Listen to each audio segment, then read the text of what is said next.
Hello, define you electrical சேனலுக்கு உங்களை அன்புடன் வரவேற்கிறேன்.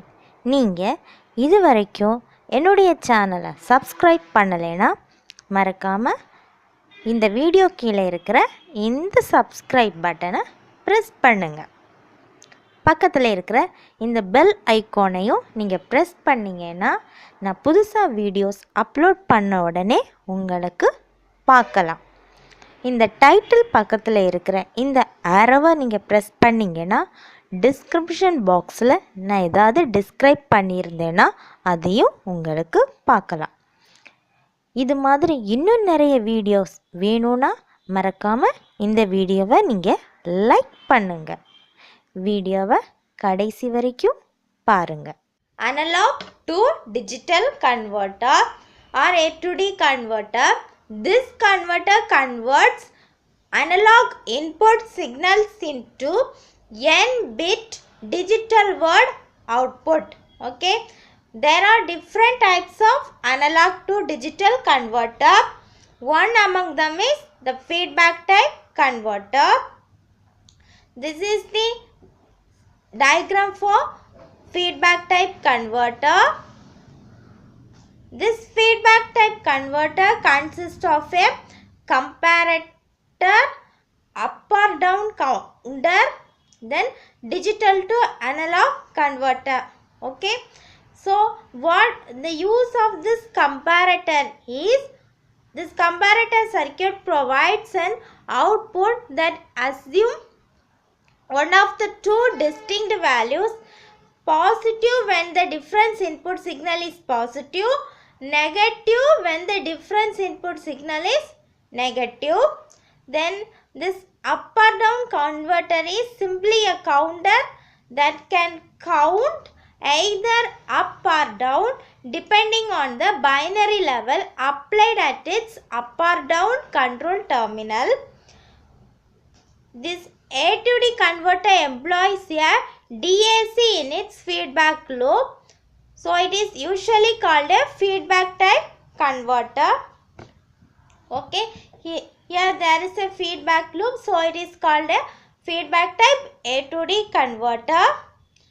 Next, this feedback type A to D converter operates as with a zero count in the counter. Okay. The D to A converter output V0 will be 0 and the output of the comparator will be high. Okay. When this output is 0, the output of the comparator will be high. Instructing the counter, that instructs the counter to count the clock pulses in the up direction. So as the count increases, the output of the digital to analog counter rises. Okay. This process continues until the digital to analog converter output reaches the values of the analog input signal, at which point the comparator switches and stops the counter. Then the counter output will then be the digital equivalent of the input analog voltage. Operation of the feedback converter is slow if it starts from 0. This converter, however, tracks incremental changes in the input signal quite rapidly. Next type of D to A converter is dual slope A to D converter. This dual slope A to D converter is very popular high resolution A to D converter. Okay.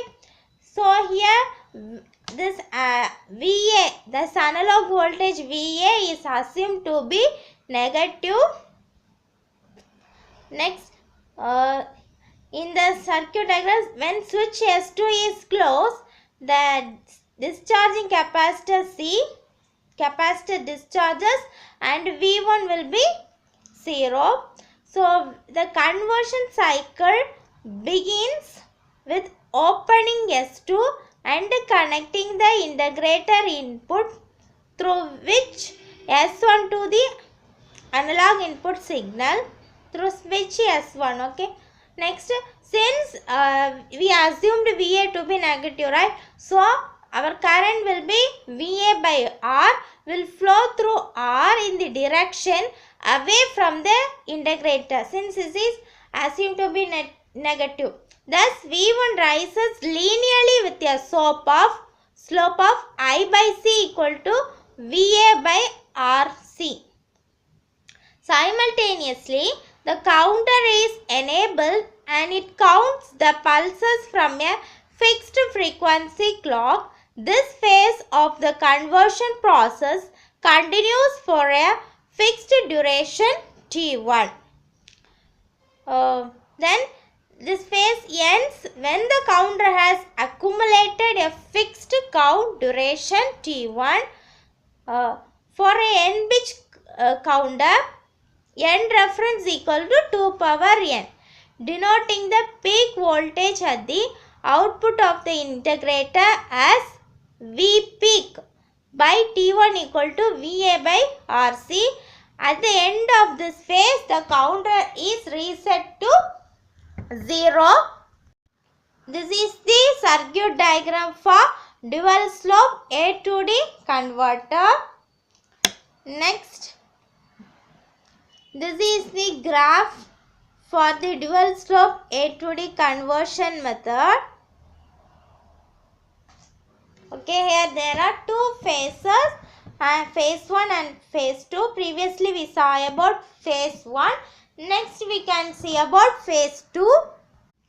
Phase 2 of the conversion begins at T equal to T1 by connecting the integrator input through switch S1 to the positive reference voltage V reference. Then current into the integrator reverses direction and is equal to V reference by R. Thus, V1 decreases linearly with a slope of V reference by RC. So, when V1 equal to 0, the comparator signals the control logic to stop the counter. So, V peak by T2 equal to V reference by RC. Previously, we saw about this equation V peak by T1 equal to VA by RC.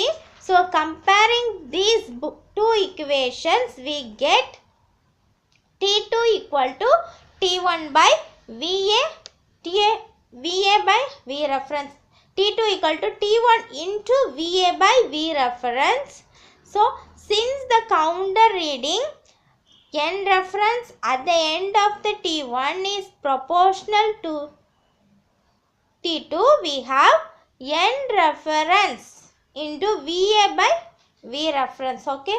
So, the content of the counter at the end of the conversion process is the digital equivalent of VA.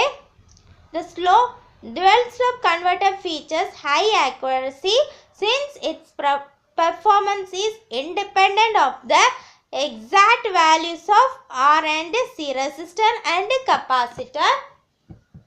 Next, we can see about parallel of flash converter. So, this parallel of flash converter is the fastest A to D conversion. This is simultaneous parallel of flash conversion process. This is also called as simultaneous parallel of flash conversion process. Flash conversion is very simple. It utilizes 2 power n minus 1 comparators to compare the input signal level with each of the 2 power n minus 1 possible quantization levels. So, this is the circuit diagram for parallel simultaneous of flash A to D converter.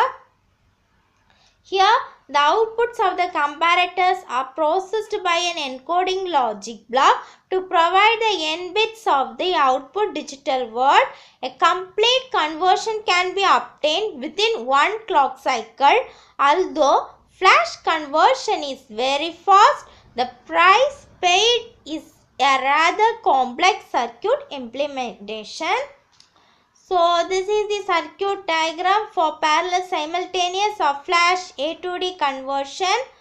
Here, next type is the charge redistribution converter. Okay, this charge redistribution converter circuit uses a binary weighted capacitor array, a voltage comparator and analog switches. Control logic is also required. So here the circuit shown is 5-bit converter. The capacitor CT serves the purpose of terminating the capacitor array, making the total capacitance equal to the desired value of 2C. So the operation of the converter is divided into 3 distinct phases: sample phase, hold phase, charge redistribution phase. So this is the circuit diagram for sample phase. This is the circuit diagram for hold phase, and next this is the circuit diagram for charge redistribution phase. So in the sample phase, the switch SB is closed, thus connecting the top plate of all capacitors to ground and setting V0 to 0. At the same time, this SA is connected to the analog input voltage. So the voltage VA appears across the total capacitance of 2C, resulting in a stored charge of 2C VA. Next we can see about the hold phase. In the hold phase, SB is opened and switches S1 to S5 and ST are thrown to the ground side. The top plate of the capacitor array is open circuited while their bottom plates are connected to ground. Since no discharge path has been provided, the capacitor charges must remain constant with the total equal to 2CVA. So it follows that the voltage at the top plate become minus VA. During the hold phase, SA is connected to V reference in preparation for the charge redistribution phase. In the charge redistribution phase, this is the third phase, switch S1 is connected to V reference through SA.